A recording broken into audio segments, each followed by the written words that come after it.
সকালবেলা ফজর নামাজ পড়ে আমরা বেড়াইলাম, এইখানে বসছি চা খাওয়ার জন্য।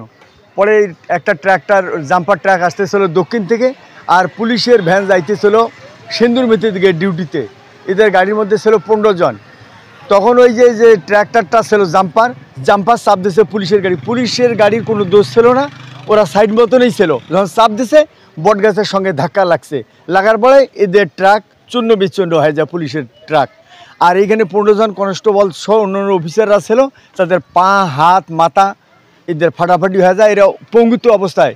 তখন এদেরকে আমরা ওদের গাড়ির উপরে তলতি এদেরকে আমরা পার করছি, গুলি বাইর করে নিয়েছি, অস্ত্র বাইর করে নিয়ে ওদেরকে দিছি, হেফাজত করে ওদেরকে গাড়িতে আমরা তুলে ফাটাই দিছি।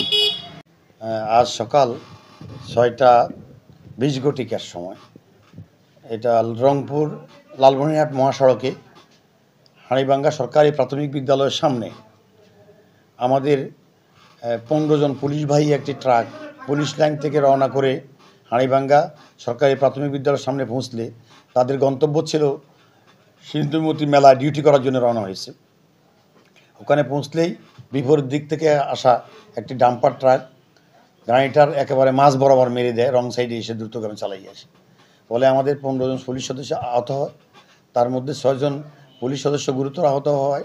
তাদেরকে রংপুর মেডিকেল কলেজ হাসপাতালে রেফার করা হয়েছে। বাকি 6 জনকে লালমনিরহাট সদর হাসপাতালে ভর্তি করা হয়েছে, 3 জনকে প্রাথমিক চিকিৎসা দেওয়া হয়েছে।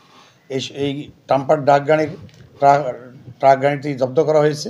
আর এই ঘটনার জন্যে ড্রাইভার সোহানকে গ্রেপ্তার করা হয়েছে।